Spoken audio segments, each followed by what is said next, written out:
Appui à notre Dieu de nous parler à travers son serviteur, le pasteur Frère Ia, lorsqu'il s'approche, nous acclamons notre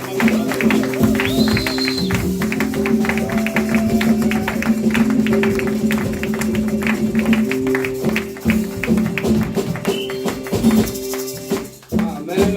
Amen. Merci Coral, merci beaucoup. Que Dieu puisse vous bénir, merci. Waouh, c'est chaud. N'est-ce pas que c'est chaud là? Amen. Hein? J'avais dit donnez-nous 6 mois et vous allez voir. Amen. Hein? Nous sommes en train d'avancer lentement, sûrement vers notre Canaan. Amen. Amen. Alors Dieu veut nous parler aujourd'hui. Le thème que nous voulons exploiter aujourd'hui, je crois que Papa Jimmy va nous les envoyer là-bas. Est-ce que nous pouvons lire tous les thèmes que nous allons exploiter aujourd'hui? Marche avec Dieu et tu ne marcheras jamais seul. Est-ce qu'on peut tous le répéter d'un commun accord? Marche avec Dieu et tu ne marcheras jamais seul. Amen. Le verset, déjà là, nous irons chercher le texte dans notre Bible. Dans le livre de Jean, chapitre 1, verset 43.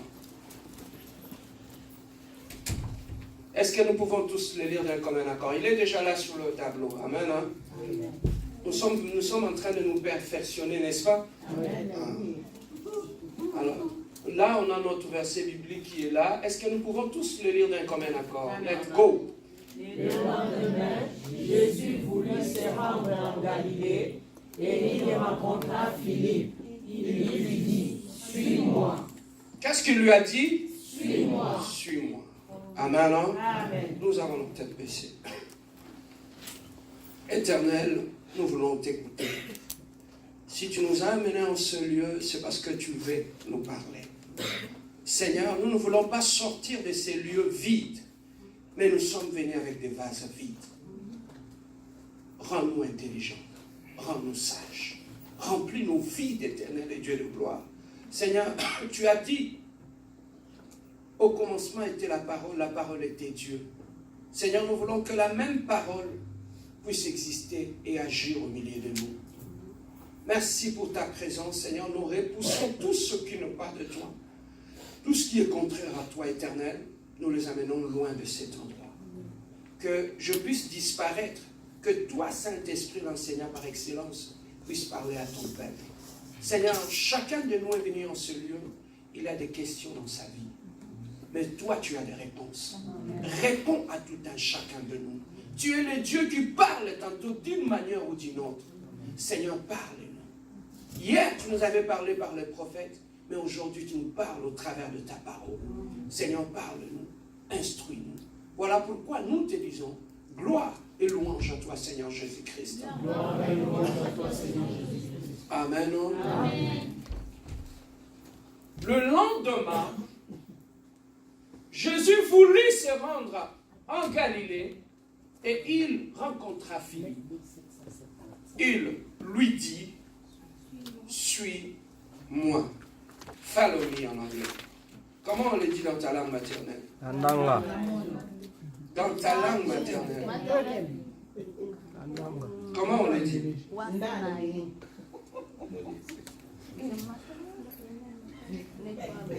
Vraiment. Ok. Avançons seulement. Bien-aimé, Jésus-Christ, lorsqu'il était en train d'appeler ses disciples. En appelant ses disciples, il y avait un mot qui avait tiqué mon attention. C'est le dernier mot qu'il avait dit à Philippe.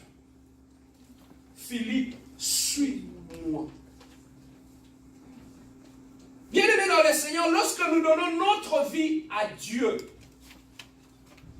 nous devenons enfants de Dieu, nous devenons chrétiens. Notre vie ne s'arrête pas qu'à donner notre vie à Dieu, à commencer à venir à l'église, à commencer à chanter, à danser et à prier. La vie ne s'arrête pas là. Après avoir donné ma vie à Dieu comme mon Seigneur, comme mon Sauveur, il y a la suite qui arrive. Et quelle est la suite qui arrive après avoir donné ma vie à Jésus-Christ comme mon Seigneur et mon Sauveur? L'étape suivante, c'est l'étape de la marche. Est-ce que quelqu'un peut dire la marche? La marche. Voilà pourquoi Jésus-Christ a dit à Philippe, suis-moi. Alors lorsqu'on veut suivre, lorsque quelqu'un te demande de le suivre, ça veut dire qu'il est en train de t'amener quelque part. Est-ce que je peux avancer? Il a dit à Philippe, suis-moi. C'est que là où nous sommes, à partir d'aujourd'hui, sois derrière moi, suis-moi, parce que je suis en train de t'amener quelque part. Et aujourd'hui, Jésus-Christ te dit la même chose. Suis-moi. Amen. Hein?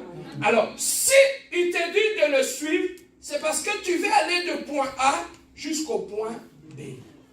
Alors, c'est à ce moment-là que la marche commence avec Jésus-Christ. C'est à ce moment-là que l'expérience personnelle commence avec Jésus-Christ. C'est quand même triste aujourd'hui de trouver le chrétien, quand tu lui demandes, parle-moi un peu de ton expérience personnelle avec Jésus-Christ. Curieusement, il n'a rien à dire. Non, je priais à telle église, je priais à Lingwala, après je priais à Riburasa, après je priais à Mangengengue, après je priais. Oui, tu as prié. Mais quelle est ton expérience personnelle avec Jésus-Christ? Bien-aimés, lorsque nous commençons notre marche chrétienne, nous commençons une expérience personnelle avec Jésus-Christ. Jésus-Christ devient ton ami. Jésus-Christ devient ton soutien. Jésus-Christ devient celui avec qui tu vas faire un voyage. La vie est un voyage. Alors, pour effectuer un bon voyage, tu dois d'abord commencer par le commencement. Si je peux essayer d'imager ce que je suis en train de dire, c'est comme lorsque tu veux voyager, tu veux aller quelque part, ou en Europe, ou en Asie, ou en Amérique, ou en Chine. Lorsque tu veux aller, la première des choses, tu prépares tes bagages. Tu prépares ton passeport, tu appelles soit les taxis, tu appelles un ami qui t'amène à l'aéroport. Et lorsque tu arrives à l'aéroport, ton voyage ne commence pas à l'aéroport. Ton voyage commence à partir de la maison. Ne pense pas que mon voyage va commencer lorsque je serai à l'aéroport. Non. Mon voyage commence dès que je prends mes bagages, je mets mon pied hors de ma maison. C'est là que mon voyage commence. Alors, dans ce voyage-là, je passerai d'étape en étape. La première étape, c'est que je sors de ma maison, j'arrive à l'aéroport. Et quand j'arrive à l'aéroport, la vie chrétienne, c'est comme un avion qui veut décoller. Un avion qui veut décoller, lorsque nous avions tous, je crois que nous avons tous expérimenté le voyage. Ici, on a eu à voyager par l'avion. L'avion, pour décoller, la première chose qu'il fait, c'est ce qu'on appelle dans l'air jargon, il fait les taxis. C'est qu'il sort de l'hangar, du gate, là où il était, et il va aller jusqu'au point d'aller sur la piste et arriver jusqu'à se positionner vers la piste de décollage. Et toute ce manœuvre-là, on appelle ça les taxis. Amen. Hein? Amen. C'est comme ça aussi commence la vie chrétienne. Lorsque l'avion était, par exemple, regardé de ce côté-là, lorsqu'il veut décoller, il ne va pas décoller de ce côté-là. Il faut qu'il puisse tourner jusqu'à voir la position du décollage. C'est ça la vie chrétienne. Lorsque tu donnes ta vie à Dieu, tu regardais dans une autre direction. Mais lorsque tu veux monter avec le Seigneur, tu dois faire les taxis jusqu'à te positionner. Que Jésus-Christ soit devant toi. Par exemple, Jésus-Christ était derrière moi, je ne le connaissais pas. Mais maintenant, comme je vais marcher avec lui, parce qu'il me dit de le suivre, je vais faire mon taxi aussi. Si Jésus-Christ est derrière moi, qu'est-ce que je vais faire? Je vais faire les taxis, tourner, me positionner, que lui maintenant soit devant moi. C'est alors que le décollage va commencer dans ta vie. Amen. Ta vie, aussi longtemps un avion n'a pas pris la position du décollage, il ne va pas monter. Amen. C'est comme ça aussi la vie chrétienne. Ta vie chrétienne ne décolle pas parce que tu n'as pas encore changé de position pour avoir la position qui va te permettre de t'élever. Dieu veut te bénir, mais ce qui fait défaut, tu n'as pas encore pris une bonne position pour que Dieu puisse t'élever. C'est là que ça commence, la marche chrétienne. Ah, j'aime l'église là. Amen, amen. Nulle part ailleurs. C'est seulement à la compassion. Donc, il faut maintenant que tu puisses prendre ta position de décollage. Amen. Maintenant, après avoir pris la position de décollage, c'est ça qui fait que pour que tu puisses décoller, prendre cette position-là, c'est sortir de tout ce que tu étais, sortir du péché, abandonner la vie de péché, abandonner ce que tu faisais hier, tourner, donner le dos à cela pour que Jésus-Christ soit devant toi. Comment? Tiens-toi là. Elle, c'est Jésus-Christ. Moi, je marchais, je faisais tout ce que je voulais. Je faisais ma vie. Mais maintenant, lui, quand il me dit, suis-moi, pour que je commence à marcher avec Jésus-Christ, la première des choses que j'ai fait, là, c'était tout ce que je voulais faire. Maintenant, il faudrait que je puisse tourner les dos à cela, pour que lui soit devant moi, et que moi, je commence à le suivre. Amen. Amen. Amen. Amen. Amen, hein? Amen. Maintenant, c'est là que se trouve ton problème. Jésus-Christ est là, toi tu es là, il te dit suis-moi. Jésus-Christ va là-bas, toi tu vas dans le sens opposé. Je ne vois rien depuis que j'ai donné ma vie à Dieu. Je ne vois que du noir, mais tu vois du noir. Parce que ce n'est pas là que tu devais partir, tu devais tourner. C'est là que tu devais partir. Parce que ta bénédiction se trouve là. Lorsque tu as les dos tournés à Jésus-Christ, tu iras d'église en église, tu chercheras des prophètes, tu chercheras tout, parce que tu as tourné le dos à celui qui t'avait dit suis-moi. Mais lorsque tu vas tourner, tu vas commencer à le voir devant toi. Tu vas commencer à écouter ses directives. Amen. Quand il te dit avance, tu avances. Amen. Quand il te dit recule, recule. Amen. Parce que c'est lui qui connaît où est-ce que tu es en train d'aller. Thank you, sister. Text it. Alors, c'est comme ça aussi que commence la vie chrétienne. Alors, lorsque l'avion prend la position du décollage, après, qu'est-ce qui va arriver? Il va commencer à aller petit à petit, à prendre de vitesse, jusqu'à atteindre la vitesse du décollage. Et c'est à ce moment-là qu'il va quitter le sol. Donc, il y a une vitesse que le moteur doit atteindre pour qu'il quitte le sol. Amen. Aussi longtemps, les moteurs n'ont pas encore atteint cette vitesse-là, le nombre de tours par minute, l'avion ne pourra pas laisser le sol. Donc, pour que tu puisses quitter certaines choses, il y a des manœuvres que tu dois faire dans ta vie. Amen. Et toutes ces manœuvres-là, je vais te montrer ici, qu'est-ce qu'il faut faire dans la vie pour quitter le sol, commencer à monter avec Jésus-Christ. Amen. Voilà pourquoi on dit, avec Jésus-Christ, nous irons toujours plus haut. Amen. Parce que lui nous appelle à monter. Il ne nous appelle pas à marcher sur la terre. Amen. Hein? Amen. Alors, comment cela se fera? Nous rentrons dans la Bible. Jésus-Christ a appelé. Il a sauvé Israël, a fait 400 ans dans l'Égypte comme esclaves. Et là, en Égypte, ils étaient bien aimés en train de faire ça. Ils souffraient. Le matin au soir, ils travaillaient sous la fouet. On les frappait et eux qui construisaient les pyramides que vous voyez en Égypte là. Ils les construisaient brique par brique. Je me demande quelle force que ce peuple avait. Ils travaillaient nuit et jour sans se fatiguer.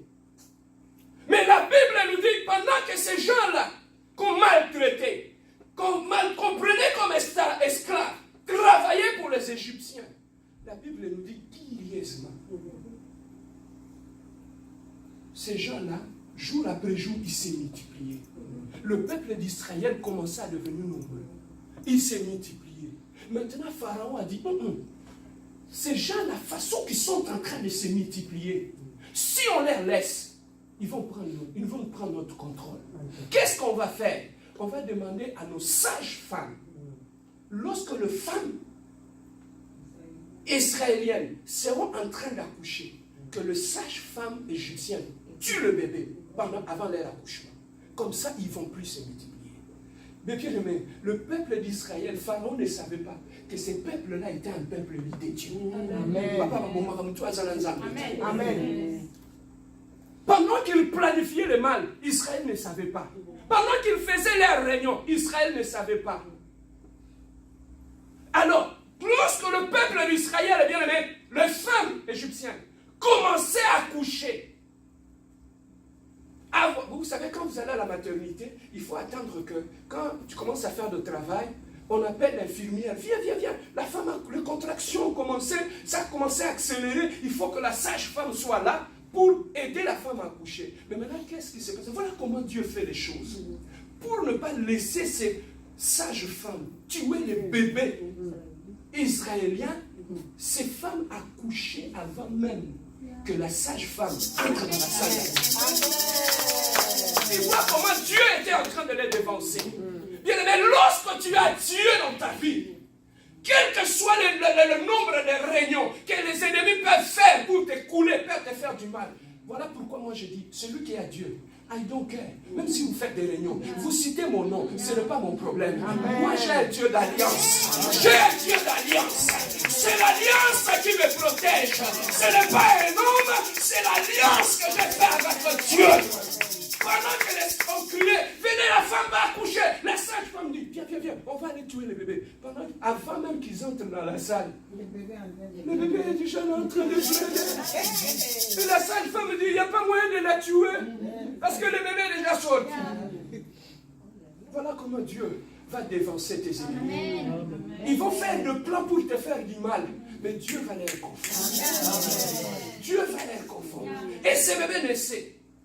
Maintenant, le peuple d'Israël, il travaillait, il ne se fatiguait pas. Il ne se fatiguait pas, ces gens-là, ils étaient forts. On dit, mais pourquoi ces gens ne se fatiguent pas? Vous savez qu'est-ce qui s'est passé?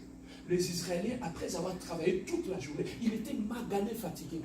Quand ils rentraient chez eux à la maison, ils trouvaient leurs femmes étaient à la maison. Et les femmes israéliennes prenaient soin de leur mari. Il prend soin du mari. Toute la fatigue avec laquelle il est venu, abattu, découragé, lorsqu'il tombe dans le bras de sa femme, la femme le transmet une force. Et le lendemain, il trouve de l'énergie, il revient au travail. Amen. Quand tu as une bonne femme chez toi à la maison, tu peux revenir à la maison abattu. Mais la femme va te dire, papa, ne te décourage pas, on a Dieu. Amen. Quand tu as une femme qui croit en Dieu, une femme de foi, tu peux être abattu et perdu. C'est elle qui va réveiller ta foi. Amen. Même si on l'insulte dehors, il dit, papa, même s'il t'insulte dehors, moi, ta femme, je crois en toi. Amen. Que tu es un homme intelligent, que tu es un homme fort, que tu es... Vous savez, quand ta femme te booste là, tu redeviens fort. Mais quand à la maison, tu as une femme qui te rabaisse, attends un peu mon bal, tu n'es rien. Là-bas dehors, on t'a lâché des flèches. Tu rentres chez toi à la maison, au lieu de trouver le réconfort, on t'assomme encore. C'est ça que tu vas voir. Le tonton, il était bien, il s'habillait bien. Directement, il commence à voir là-bas. Les cheveux bas, il perd les cheveux sur la tête, il vieillissement accéléré et prolongé et profond. Pourquoi? Parce qu'elle a une personne à la maison. C'est une machine d'accélération et de vieillissement. Il y a des gens qui peuvent te dire de mauvaises paroles. Ça te fait vieillir le même jour. Amen. Hein? Amen.